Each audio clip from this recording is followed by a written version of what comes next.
Hey guys, we are here in the province of Antique and we are hitting the waves for speedboating ride along the Antique coastline.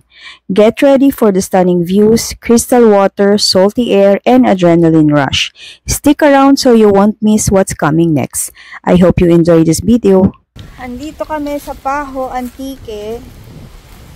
Dito nakapark ang speedboat na sasakyan namin mamaya. Pero ang high tide kasi is 11 o'clock. Ayan ang speedboat na sasakyan namin later.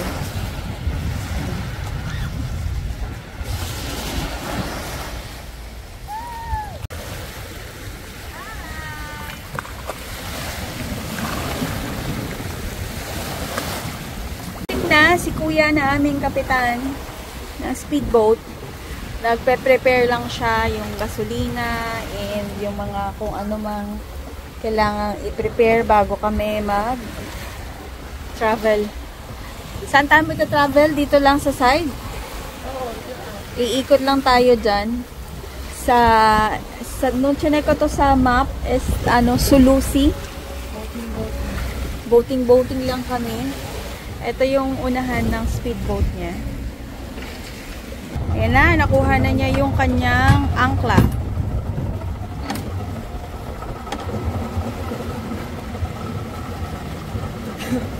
Ayan na, tumatakbo na yung motor. Oo.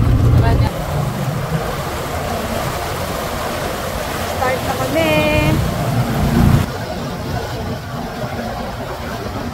Enjoy lang namin ang moment ng masarap na hangin.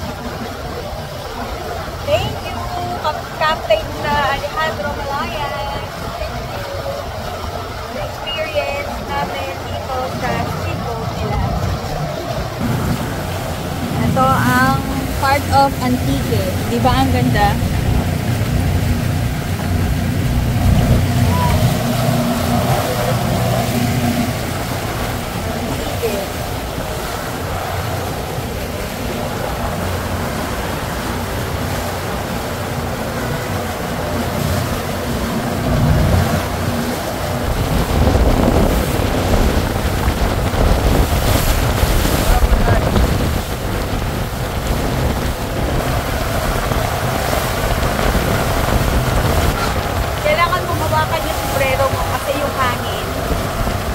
Ay malakas. So, kailangan mo siyang hawakan para hindi malipad ng malakas lahat.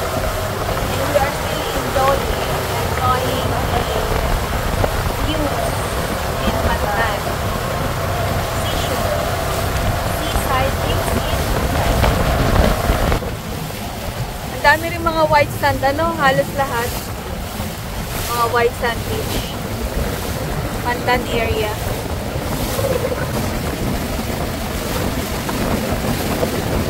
Maghugas ko ba ng kamay sa dagat? Wow. Fresh na salt water. Sea water, maghugas ng kamay. Sea air. Okay. Sea water. Lahat na may sea? Water. Okay. Yan yung pinuntahan namin kanina. Antique Amor. Yung side na yun. Antique Amor. Yung tingib yung orange, diba? Yung tingib yung orange, yun. May bangka na orange. Yung tingib. And then sa tabi nun is Antique Amor. Doon kami nag-breakfast kanina. So, mag-u-turn na kami. O, mababaw. Oo. Ayan. So, iikot na kami. Babalik na kami. Ayun kami. Mag-u-turn na kami. Ito pala kami. Ayan. 3 meters. U-turn na kami.